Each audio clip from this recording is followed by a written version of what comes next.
ಕರಾವಳಿಯ ದೇವಸ್ಥಾನಗಳಲ್ಲಿ ಒಂದೊಂದು ಸಂದರ್ಭದಲ್ಲಿ ವಿಶೇಷವಾದಂತಹ ಧಾರ್ಮಿಕ ವಿಧಿವಿಧಾನಗಳು ನಡೆಯುತ್ತೆ ಮತ್ತು ಆಚರಣೆಗಳಿರುತ್ತೆ.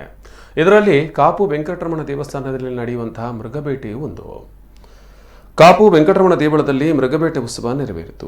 ಶಯನಿ ಏಕಾದಶಿಯಂದು ಮಲಗುವ ಶ್ರೀಹರಿ ಉತ್ತಾನ ದ್ವಾದಶಿಯಂದು ಎಚ್ಚರಗೊಳ್ಳುತ್ತಾನೆಂದು ನಂಬಿಕೆ. 4 ತಿಂಗಳ ಶಯನಾವಸ್ಥೆ ಮುಗಿದು ದೇವರು ಉತ್ಸವಕ್ಕೆ ಹೊರಡುವಾಗ ಮೃಗಬೇಟೆ ಮಾಡುವುದು ಒಂದು ಸಂಪ್ರದಾಯ. ಮೃಗ ಎಂದರೆ ದುಷ್ಟ ನಾಶ, ಅರ್ಥಾತ್ ನಮ್ಮಲ್ಲಿ ತುಂಬಿರುವ ಷಡ್ವೈರಿಗಳ ಸಂಹಾರ. ದೇಗುಲದಲ್ಲಿ ಹುಲಿಯ ವೇಷದಲ್ಲಿ ಒಬ್ಬರು ಅಭಿನಯಿಸಿ ಅವರನ್ನು ಅಟ್ಟಿಸಿಕೊಂಡು ಜನರು ಸಂಹರಿಸುವ ಅಭಿನಯವೇ ಈ ಒಂದು ಮೃಗಬೇಟೆ. ಇದು ಕಾಪು ವೆಂಕಟರಮಣ ದೇವಸ್ಥಾನದ ಒಂದು ವಿಶಿಷ್ಟ ಧಾರ್ಮಿಕ ವಿಧಿ.